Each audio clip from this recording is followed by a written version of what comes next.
Hello, my name is Teacher Stephanie QQ.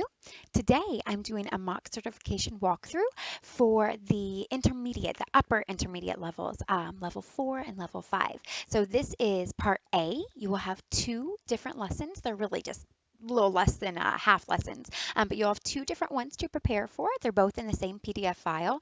So this is the first half. You will prepare and be ready to teach either, but you will not teach both lessons. You will only teach one. Your interviewer will let you know which lesson they would like to see. And once you enter your interview, you will not know ahead of time. So it's good to be prepared for both and, ready to go with both and, maybe feel just as confident in both if you can.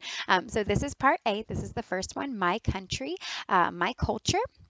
And this lesson is an L4 lesson. The students are usually in the 10, 11, maybe 12-year-old range. That would be fairly typical. I have had students as young as 6 years old in level 4 and level 5. They're little geniuses.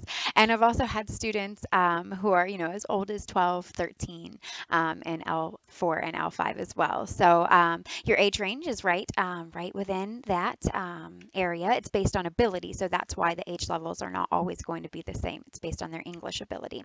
All right, so if you're already my referral, then thanks so much for watching. I hope this is helpful. I hope you pass on your first attempt. A lot of my referrals do. If you do have to do a second attempt, don't feel bad. Don't feel that that's abnormal at all. It's not. Sometimes they just want to see some specific improvements and not just see the specific improvements, but see if you can adapt and you can improve. Because no one's going to start out, super awesome, A++++.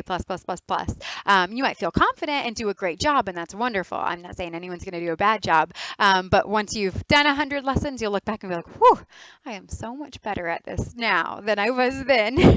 And that's really what they want to see. They want to see that you can improve as you go on. So hopefully we'll pass you on your first one, and if not, maybe your second. If you're not already one of my referrals and you'd like individualized one-on-one assistance, I would be happy to give that to you. It's easy to add a teacher after you've already started the hiring process. Just click in the upper right-hand corner. It'll say My Account and type in my code. It's Steph0118, and it's also below in the description. And you'll see my name pop up instantly, Stephanie QQ. And then I'll be happy to assist you answering one-on-one questions, sending additional resources, inviting you to my private Facebook group, different things like that. And not just through the hiring process, but after as well. I'm always happy to answer questions, as long as you need. Over a year from now, you can still ask me questions. I have lots of referrals who do. It's not a big deal at all. All right, so in this one, in part A, I'll go ahead and kind of walk through what I'm doing and talk about it a bit.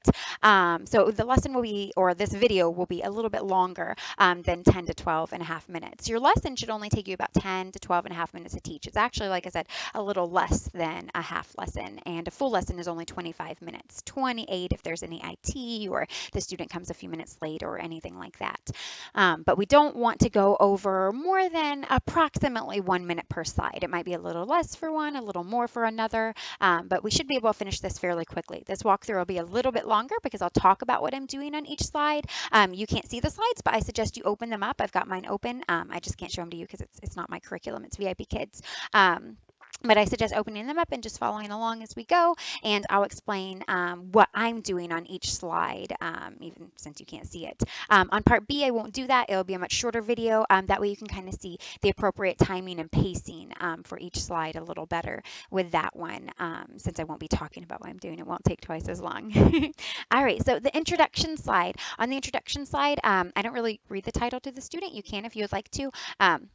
There are 12 lessons in every unit, so they're going to see it a lot over and over and over again. But this is what I use to introduce myself to my student, and my student introduces themselves to me, and then, of course, the reward system as well. In the lessons with VIPKid, there usually is a reward slide included, and you can choose to use it or not use it. I personally never choose to use them. They're kind of boring. So they actually have not included one in this new PDF file. So that's great. That gives you a lot of leeway. You can do a physical prop, you can do a digital reward, not prop, digital reward, a physical reward system, just anything engaging. A lot of times students like choices, or students like games that are interactive. So just anything fun like that. I'm going to do pandas today just because we're learning about China. Pandas are from China. We'll talk about what each panda is doing, things like that. Just make sure your reward system is really, not just, oh, you got a star, because they're getting that. You have to give them their star. That's your primary reward. Make sure the secondary one is kind of fun and, an extension if you can. An extension of the lesson is always great. All right, so let's go ahead and begin. Hello, my name is Teacher Stephanie.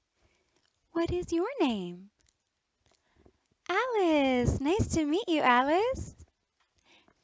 Alice, how old are you?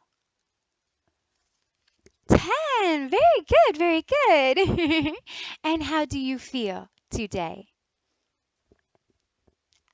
Excellent. I'm very happy to meet you. All right, sweet girl. Do you like pandas? Now, if Alice told me no, then I would do a different reward. I would not do it if she told me no. I would always have a backup reward, at least one ready. But we're going to pretend just for the sake of time that Alice loves pandas. Oh, me too, me too. They're so cute. When you do a good job today, I will give you many pandas. Are you ready? Let's go. Now, I show just as much excitement, just like that, with my older students. Some older students are quieter, more mellow, and some are looking for a teacher like that. So some of the more restrained teachers, they'll prefer teaching the intermediate levels, and that's okay. You don't have to be, yeah, let's go. You don't have to be like that. Some teachers are way more wild than me, with giant wigs and lots of like glasses and stuff, and I love those. I use those occasionally, but I'm just not all out like that. Those ones are great for like pre-VIP, the littles. So go with whatever you're comfortable with. Don't feel that you have to mimic anyone. This is just a walkthrough, just an example for you. To create your own lesson with your own personality, because the students get to choose you, so they're going to choose someone that meshes with their personality. All right, anyway, let's go ahead and go to the second slide. So this is vocabulary. The next, I think, 3 or 4 slides are going to be vocabulary. That's pretty standard for these levels. These kids have a pretty good use of the language already, basics. They're really just expanding that, just as anyone would with a new language. All right, so usually on vocabulary sites, the vocabulary sometimes will be bold or in a different color, and I like to kind of go over it a little bit with them before they will read the entire text, just in case there was going to be any pronunciation errors or anything. Sometimes it's nice to kind of help them give that confidence ahead of time, instead of letting them make the mistake and then having to correct them, to just help them say it correctly and then let them work on the rest. And then if you have to make corrections, that's fine. All right, so country. I underline it, and I usually break things into segments. So I'll, make a line right in between the COUN and the TRY. Yeah, good job, country. Well done, well done. More than one. I'll underline the next one. Yeah, countries. Perfect. What is a country? So I'll put little brackets around where I want the student to read. China is a country. Oh, my very noisy daughter just came in. The USA, UK, and Japan are also some other countries. Which country are you from? I am from America or the USA. I'll probably circle that on there. Which country are you from? China. Excellent. I've probably circled China on the slide too. Very nice. Good job. Good job, Alice. Here is a star. You'll have stars in the classroom. Prior to just a few months ago, there were not stars in the mock or interview classrooms, but I've been told recently that there are. So stars are always your primary reward. They're just located at the top of the classroom. There's 5 in total. You really want to give 5 stars every lesson unless there's like really intense behavior issues. The students can use those stars to buy physical items from VIPKid. So they're really excited about earning those stars and collecting those stars. And parents are too, because it's kind of like getting a little something back for the money they've invested in these very pricey classes. All right, so she's gotten her star and a panda. Alice, in China, is it hot or cold? It's cold? Yes. This panda is ice skating. Do you ice skate? Sometimes? Oh, amazing. Very fun, very fun. All right, the next one's flag. I don't think that she's going to have a difficult time with flag. That's a very easy word. In fact, FL, that's already been gone over in level 3 if she has been with VIPKid since level 3. But symbol, they might have some issues with symbol. So I'm going to break it again, symbol, and I'm going to underline it. Symbol. Symbol. Good job. What symbol is this? I've circled the flag on there. I'll pop my little flag up. This is the Chinese flag. It's a symbol of China. We can see the Chinese flag in many places. Yeah. What place is this? I've gone to the next slide because actually it's a really good follow-up for this one. The Great Wall, yes! Now, she might not know this. If she's from a different area, she might not know the English word for it, so I might have to give it to her. But I'm going to pretend Alice knew it. Yes, the Great Wall. Where is the Great Wall? In China. Absolutely, absolutely. Represents. I'm going to underline. I'm going to segment it. Represents. What does this flag represent? Put my bracket around it. This flag represents China. When you see a Chinese flag on something, you know it is Chinese. Well done, Alice. Beautiful reading, beautiful reading. What if I see the American flag on something? Where is it from? Yeah, it's from America, where I live. Well done, well done. Very good. So the Chinese flag represents, I'll circle China if she doesn't say it quickly. China, yes. The American flag represents, yes. And if she does not say the American flag represents America or the USA, then I'll give those prompts, that I want a full sentence. Sometimes I count words, sometimes I do this. But the upper level kids, you don't have as much trouble with that as you do the younger level kids. A lot of times they know to speak in complete sentences. All right. Capital. Capital. Well done, well done. Beijing. Beijing is the capital of China. A capital is the city where the government is. The government is next to Tiananmen Square. Now, a lot of students know Tiananmen Square, but some of them do not know it in English. Also, government, that might give them some trouble. You might want to go over that ahead of time. But most of the students do actually know Tiananmen Square. Yeah, well done, well done. Alice, have you ever been to Tiananmen Square? Yes. Do you live in Beijing? Yes, amazing. Very fun, very fun. Yeah. So Tiananmen Square is where the government works. The president. Do you know the capital of America? That's okay. That's okay. She doesn't know. That's fine. It's called Washington, D.C. Our government works in the White House. Yeah, it's similar to Tiananmen Square. Very good, very good. Here's another star. Ding. It makes a little sound. And another panda. Do you know what game this panda is playing? Yeah. Badminton, yes! Or tennis. Yeah, we use a racket. Badminton and tennis. Now, my little panda, I usually, would say he's playing tennis, but badminton is actually a lot more popular in China. All right. My city. Landmarks. Can you tell me, what is a landmark? There are lots of beautiful and interesting places in Beijing. These places are called landmarks. Yeah. We've seen this landmark before. What is this? This is the Great Wall. Excellent job. Excellent job. Can you read a little more about China? My country is in China. It is a very large country in Asia. She's probably not going to pronounce Asia correctly. I live in a city called Beijing. Beijing is the capital of China. It is in the north of China. And I'll be doing, that TPR, those motions while she's reading. The government of China is found in Beijing. Before, the government of China was in the south in another country called Nanjing. Well done, Alice. Beautiful reading. Let's look at this word. I'll circle it or underline it. This S, Really? Shh. Sounds like SH. I'll mark out the S and I'll write an SH above it. Asia. Asia. Very good. Very good. I'm also going to underline or circle government. What was this word again? She just rushed through it. She didn't say it right. You got it? I've segmented it. Government. Well done. Well done. Good pronunciation. Good fluency. Here's another star. And a third panda.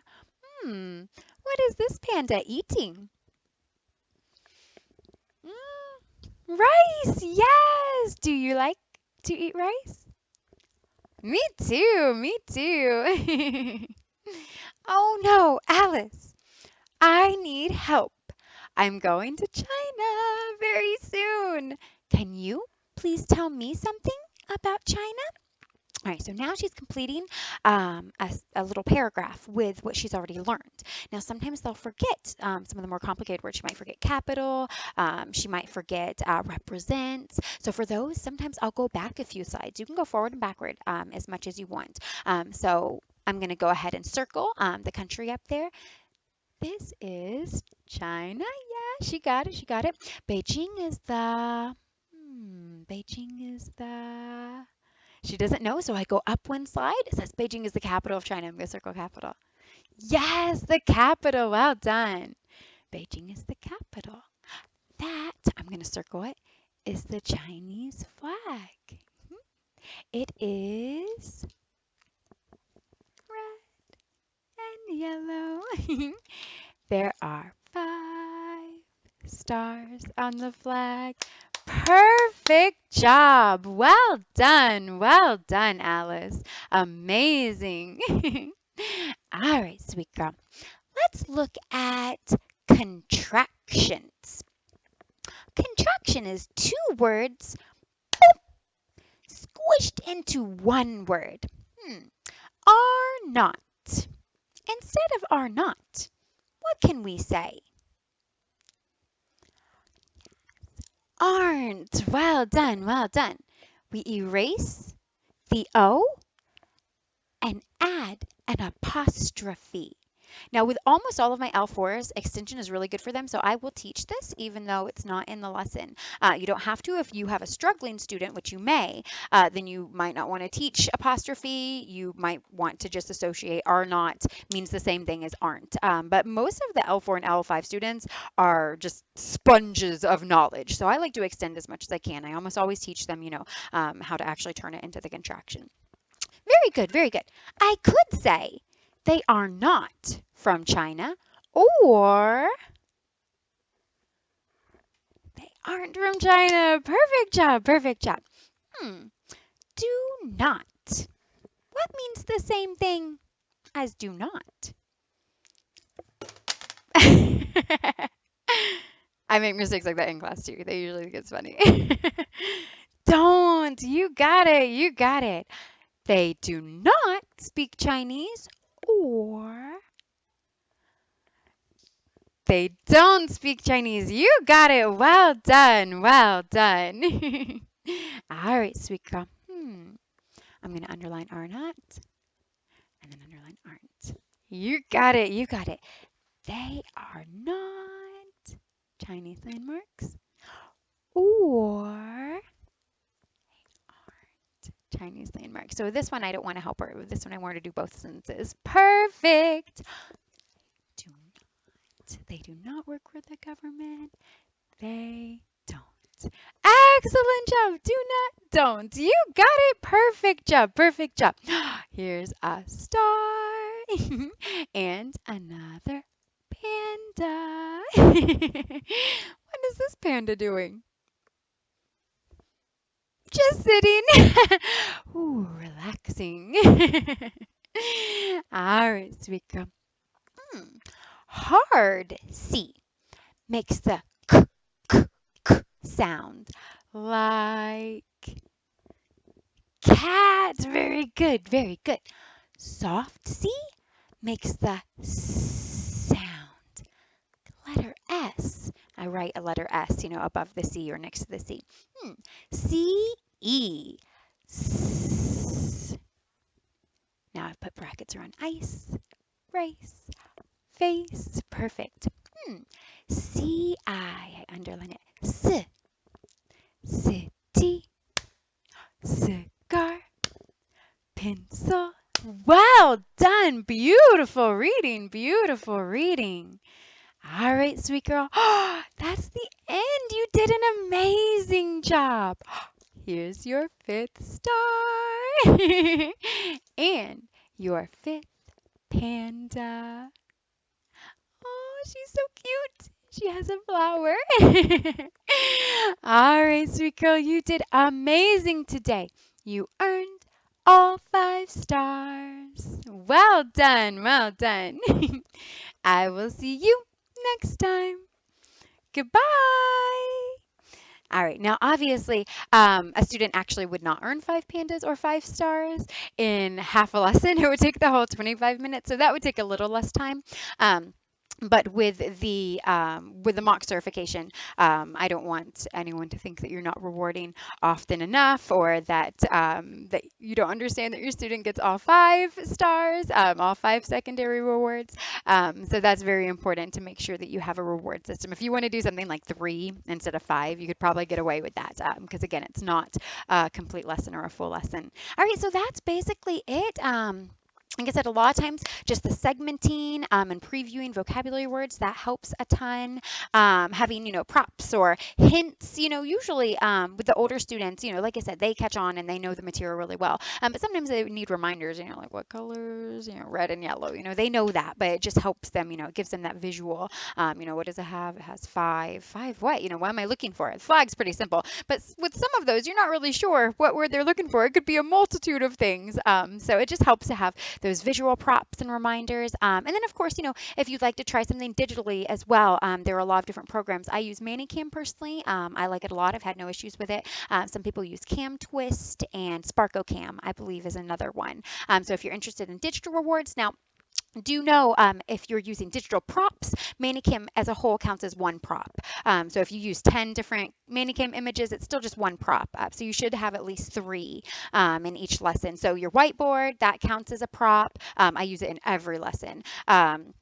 Just holding up simple things like marker reminders. Those are props if you're using them in that way. Or sometimes like when I have my younger students, I'll just use actual printed visuals. Obviously, I don't have a giant desk to hold, but I'll hold up printed visuals on flashcards and things.